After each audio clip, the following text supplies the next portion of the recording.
சூப்பரான பாரம்பரிய கறி குழம்பு எப்படி பண்ணலான்னு பார்க்கலாம். ஒரு மிக்ஸி ஜாரில் இஞ்சி, பூண்டு, சீரகம், பெருஞ்சீரகம், மிளகு, கசகசா, தேங்காய் இதெல்லாமே போட்டு தண்ணி ஊற்றி நீங்கள் அரைச்சி எடுத்து வச்சுட்டு வச்சுக்கோங்க. இப்போ குழம்பு எப்படி செய்யலான்னு பார்க்கலாம்.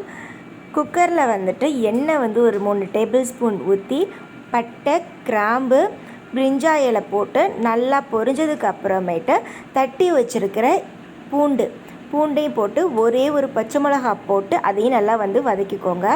வதக்கின அப்புறம் ஒரு வெங்காயம், 2 தக்காளியை போட்டு நல்லா வதக்கிக்கோங்க. நல்லா வதங்கணும். நல்லா வதங்கினதுக்கு அப்புறம் தான் டேஸ்ட்டு நமக்கு கொடுக்கும். ஒரு கைப்பிடி அளவு புதினா, கொத்தமல்லி, கருவேப்பிலை இது 3த்தையுமே போட்டு பச்சை வாசம் போகிற வரைக்கும் வதக்கிக்கோங்க.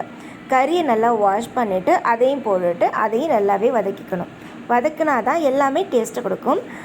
2 டேபிள் ஸ்பூன் தனியாத்தூள், 1 டேபிள் ஸ்பூன் மஞ்சத்தூள், 3 டேபிள் ஸ்பூன் மிளகாத்தூள் ஆட் பண்ணிக்கோங்க. ஆட் பண்ணி இதுவும் நல்லா பச்சை வாசம் போகிற வரைக்கும் நல்லாவே வதக்கிக்கோங்க.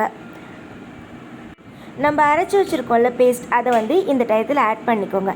ஆட் பண்ணி பச்சை வாசம் போகிற வரைக்கும் நல்லாவே வதக்கிட்டு அதுக்கப்புறம் 3 டம்ளர் தண்ணி ஊற்றிக்கோங்க. தண்ணி ஊற்றி 5 விசில் விடுங்க.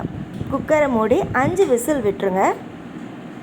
5 விசில் போனதுக்கு அப்புறமேட்டுக்கு இந்த மாதிரி இறக்கி பார்த்திங்கன்னா கறி ஒரு 50% வெந்திருக்கும். இந்த டயத்தில் தான் நம்ம காய்கறி ஆட் பண்ண போகிறோம். காய்கறி நம்ம ஆட் பண்ணும்போது அவ்வளோ டேஸ்ட்டாக இருக்கும். இது வரைக்கும் நீங்கள் செஞ்சு பார்க்குறேன்னா இப்போ செஞ்சு பாருங்கள், அவ்வளோ டேஸ்ட்டாகவே இருக்கும்.